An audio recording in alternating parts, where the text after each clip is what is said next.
নাশকতার ছক। মন্দিরের দেওয়ালে কিছু লেখা দেখে সন্দেহ হয় এবং সিসিটিভি ফুটেজ দেখে অভিযুক্তকে গ্রেফতারও করেছে পুলিশ। ধৃত 65 বছরের প্রৌঢ়ের নাম রঘুনাথ সাহ। সিসিটিভি ফুটেজ দেখে অভিযুক্তকে গ্রেফতার করেছে উড়িষ্যা পুলিশ।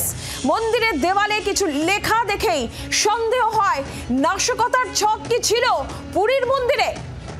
সিসিটিভি ফুটেজ দেখে অভিযুক্তকে গ্রেফতার উড়িষ্যা পুলিশের। ধৃত 65 বছরের প্রৌঢ়, নাম রঘুনাথ সাহ বলে জানা যাচ্ছে।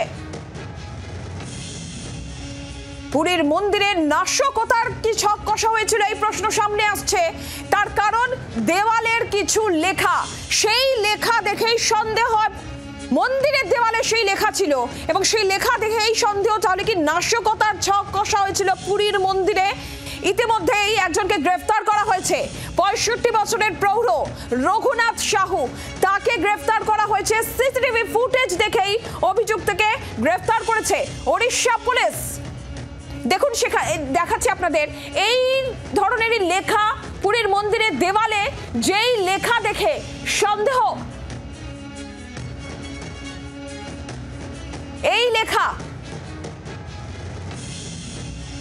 দেখে সন্দেহ হয় কোনো কি নাশকতার ছক কষা হয়েছিল। সিসিটিভি ফুটেজ দেখে ইতিমধ্যেই একজনকে গ্রেফতার করা হয়েছে। রঘুনাথ সাহু, 65 বছরের এক প্রৌঢ়, তাকে গ্রেফতার করা হয়েছে। মন্দিরের দেওয়ালে লেখা, সেই লেখা দেখেই সন্দেহ। বিভিন্ন প্রান্ত থেকে বহু মানুষের প্রত্যেক দিন পুরীর মন্দিরে যাতায়াত। আমরা জানি পুরীর মন্দিরে আসেন পুণ্যার্থীরা বিভিন্ন প্রান্ত থেকে, বিশ্বের বিভিন্ন প্রান্ত থেকে পুণ্যার্থীরা আসেন এবং সেখানে দেওয়ালে এই ধরনের লেখা, যেটা সন্দেহ করা হচ্ছে যে তাহলে কি নাশকতার ছক কষা হয়েছিল। রাজীব চক্রবর্তী রয়েছেন টেলিফোন লাইনের প্রতিনিধি। রাজীব, ঠিক কি জানা যাচ্ছে, মন্দির কর্তৃপক্ষ কি বলছে, কি লেখা দেওয়ালে? দেখো, দেওয়ালে লেখা রয়েছে যে পুরীর জগন্নাথ মন্দির উড়িয়ে দেওয়া হবে, গুঁড়িয়ে দেওয়া হবে এবং শুধু তাই নয়, সেখানে ওড়িয়া ভাষায় বেশ কয়েকটি মোবাইল নম্বর লেখা ছিল এবং সেখানে প্রধানমন্ত্রী নরেন্দ্র মোদীর নামও লেখা ছিল। পুরো ঘটনায় চাঞ্চল্য ছড়ায় এবং জগন্নাথ মন্দিরের এই পুরীর জগন্নাথ মন্দির গুঁড়িয়ে দেওয়ার এই হুমকি এমন একটা সময় এসেছে যখন কিনা 15ই আগস্ট ঘিরে সারা দেশে নিরাপত্তা রয়েছে এবং নিরাপত্তা আঁটোসাঁটো করা হয়েছে।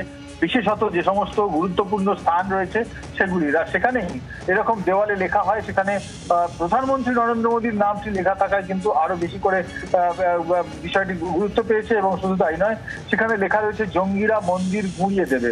সেখানে যারা প্রত্যক্ষদর্শী তারা বলছেন যে কেউ এই নম্বর লিখেছে এবং এই বার্তা সেখানে দিয়েছে এবং সেখানে উড়িয়া ভাষায় আরো একটি শব্দ লেখা রয়েছে, তোমরা ধ্বংস হয়ে যাবে, এবং জঙ্গি কার্যকলাপের কথা লেখা রয়েছে। এই পুরো বিষয়টাতে ওড়িশার স্থানীয় প্রশাসন, পুলিশ তারা সতর্ক হয় এবং সঙ্গে সঙ্গে সিসিটিভি ফুটেজ খতিয়ে দেখা হয়।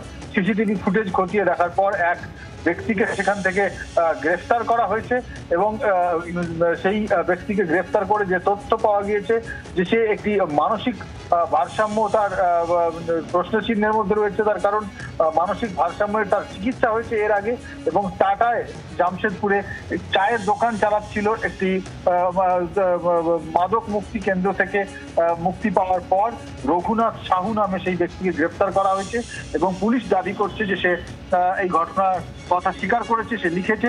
কিন্তু জগন্নাথ মন্দিরের মতো মন্দিরে এই রকম বার্তা দেওয়ায় এই ঘটনাটি পুরো অন্যরকম একটি জায়গায় পৌঁছেছে এবং বিশেষ গুরুত্ব দিয়ে দেখা হচ্ছে পুরো ঘটনাটি।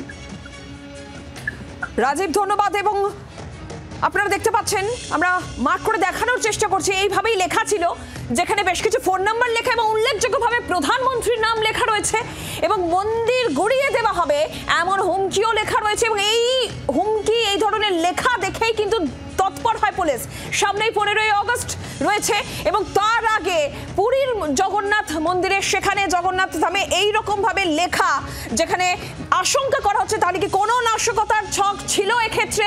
বিশ্বের বিভিন্ন প্রান্ত থেকে পুণ্যার্থীরা প্রত্যেক দিন পুরীর এই জগন্নাথ ধামে আসেন এবং সেখানে এই ধরনের লেখা আশঙ্কার জায়গা ছিল। যদিও পুলিশ তৎপর হয়েছে, সিসিটিভি ফুটেজ দেখে 65 বছরের রঘুনাথ সাহুকে গ্রেফতার করা হয়েছে, ইতিমধ্যেই পাকড়াও করা হয়েছে। যদিও তার মানসিক ভারসাম্য নিয়েও প্রশ্ন থাকছে।